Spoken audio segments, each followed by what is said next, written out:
ভারতে গিয়ে ৪ দিন ধরে নিখোঁজ ঝিনাইদহ ৪ আসনের সংসদ সদস্য আনোয়ারুল আজিম। দর্শক, এই বিষয়ে আরো জানাতে ঝিনাইদহ থেকে যুক্ত হচ্ছেন সহকর্মী শিপলু জামান। শিপলু, ৪ দিন নিখোঁজ থাকায় এমপির পরিবার, স্বজন ও নেতাকর্মীরা কি বলছেন, আর পরিবারের সদস্যরা ইতিমধ্যে ভারতে রওনা দিয়েছেন, তারা পৌঁছেছেন কিনা সেখানে বিস্তারিত জানাবেন।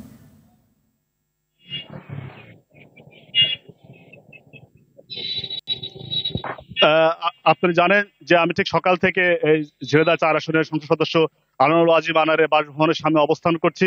আসলে ৪ দিন ধরে তার কোনো সন্ধান না পায় তা দিশাহারা হয়ে পড়েছেন তার পরিবার এবং তার আত্মীয় স্বজন এবং নেতাকর্মীরা।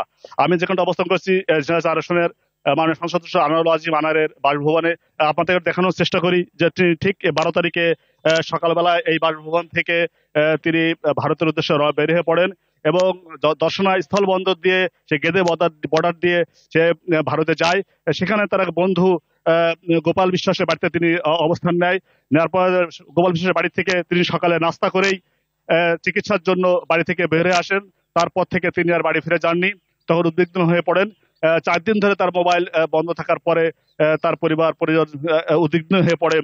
তখন তার বন্ধু গোপাল বিশ্বাস পশ্চিমবঙ্গ থানায়, বারুইনগর থানায় এক সাধারণ ডায়েরি করেছেন এবং এই ঘটনাকে কেন্দ্র করে নিয়েই আসলে তার যে নির্বাচনী এলাকা এবং তার যে বাড়ি, সেখানে মানুষ আসলে সকাল থেকে গভীর রাত পর্যন্ত তারা কিন্তু জড়ো হয়েছেন এবং এখানকার মানুষ কিন্তু দিশাহারা হয়ে পড়েছেন যে কি অবস্থার ভিতরে তাদের দিন যাচ্ছে।